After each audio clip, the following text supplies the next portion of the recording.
Mes petits docs, le jardin. Édition Milan, 3-6 ans. Le jardin. Le jardin, c'est un petit coin de nature à soi. Que pourrait-on y planter?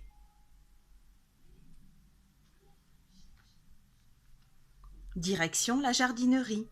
Dans ce grand magasin, on achète des arbres, des arbustes, des plantes, des graines. Ces sachets contiennent des bulbes et des oignons de fleurs. On peut aussi y trouver tous les outils dont on a besoin.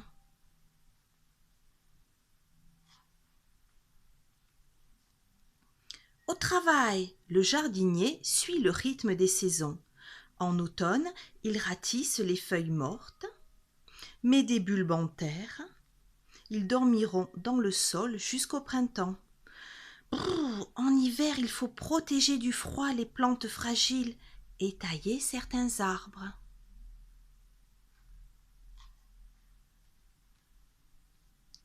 C'est le printemps. Voici les premières fleurs. Le jardinier plante celles qui fleuriront en été. Il arrache les mauvaises herbes et tond souvent le gazon. En été, que de couleurs! Le jardin est superbe, mais gare à la chaleur. Les plantes ont soif. Le soir, il faut les arroser. Et là, c'est le potager, le jardin où poussent les fruits et les légumes. Cuisinés juste après la cueillette, ils sont délicieux.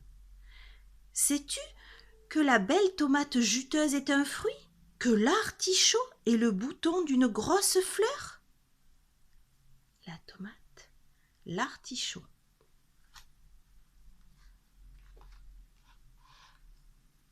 Au jardin vit une foule de petites bêtes. Les escargots, les limaces, les chenilles et les pucerons mangent les plantes. D'autres animaux sont les amis du jardinier. Les lombrics aèrent la terre. Les coccinelles dévorent les pucerons. Et le hérisson croque les limaces. En ville aussi, on peut avoir un jardin. De petits terrains sont parfois mis à la disposition des habitants. Ce sont les jardins familiaux. Autre solution, jardiner sur sa terrasse, son balcon ou même à l'intérieur.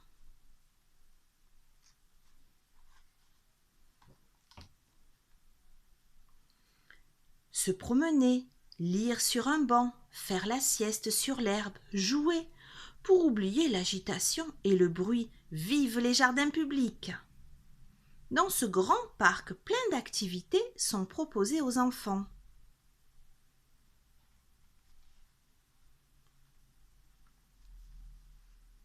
Ces drôles de carrés se trouvent au jardin botanique.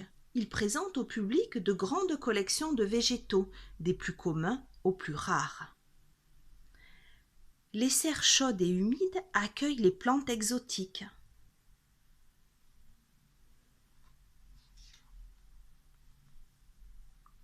Partout dans le monde, on peut voir des jardins extraordinaires.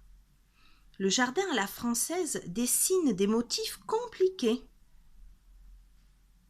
Le plus célèbre est celui du château de Versailles, que le roi Louis XIV fit aménager.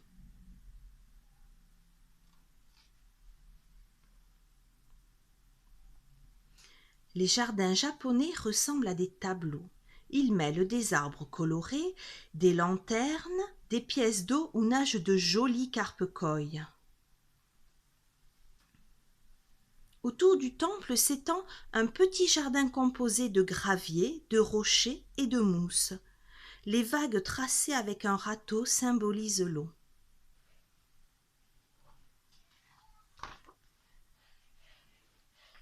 Voici le plus grand jardin de fleurs du monde.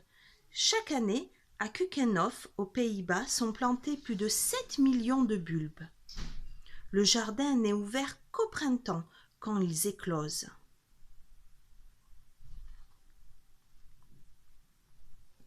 Aujourd'hui, des artistes se servent de fleurs et de végétaux pour créer des sculptures, des jardins surprenants.